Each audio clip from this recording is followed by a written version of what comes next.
Shalom Bapak Ibu sekalian, jumpa lagi dalam GKK Menyapa. Mari kita berdoa.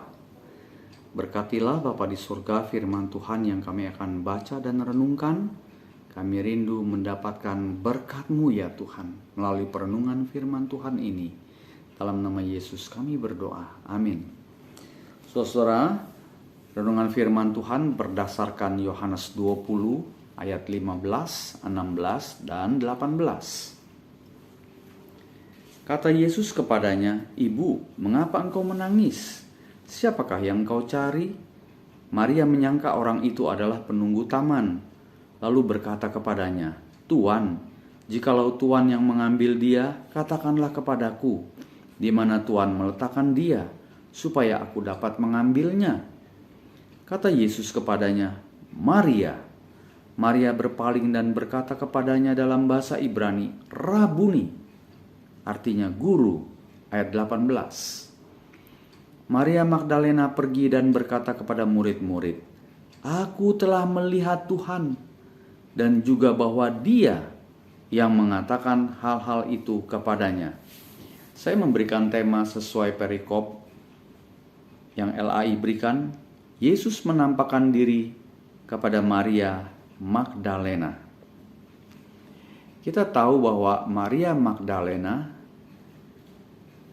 menurut Lukas 8 ayat 2, dia telah dibebaskan atau disembuhkan dari 7 roh jahat yang merasuknya.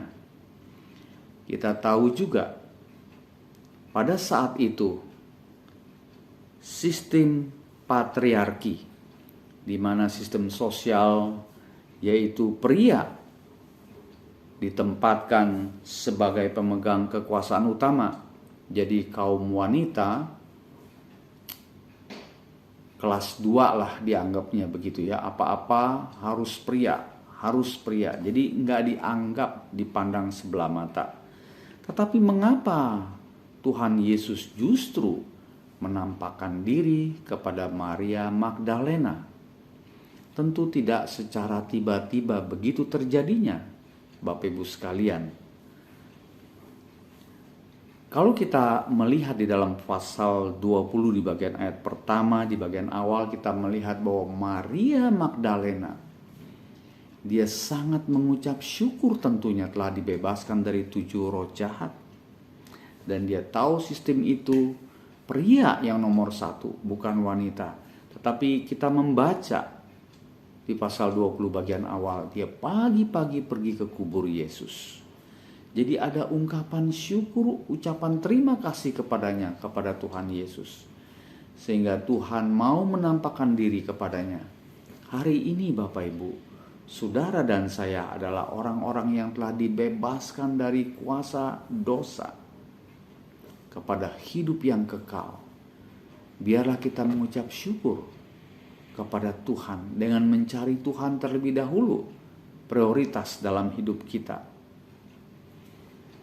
Kemudian, kalau sistem pemerintahan di mana kita hidup, mungkin sekalipun kita sebagai pria, kita mungkin tidak dianggap karena ekonomi, karena kurang pandai, atau dan sebagainya.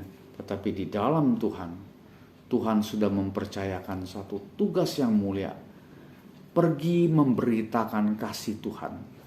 Sebagaimana Maria Magdalena juga dicatat ayat 18, dia pergi memberitakan kepada murid-murid tentang kebangkitan Tuhan.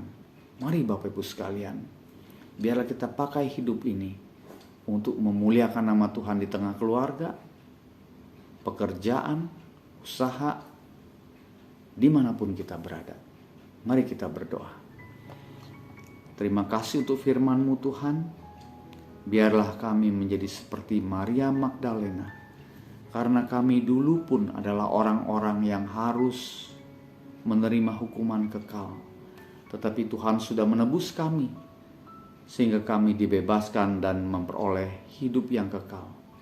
Biarlah kami rajin, setia, memberitakan kasih Tuhan kepada orang lain dimanapun Tuhan menempatkan kami.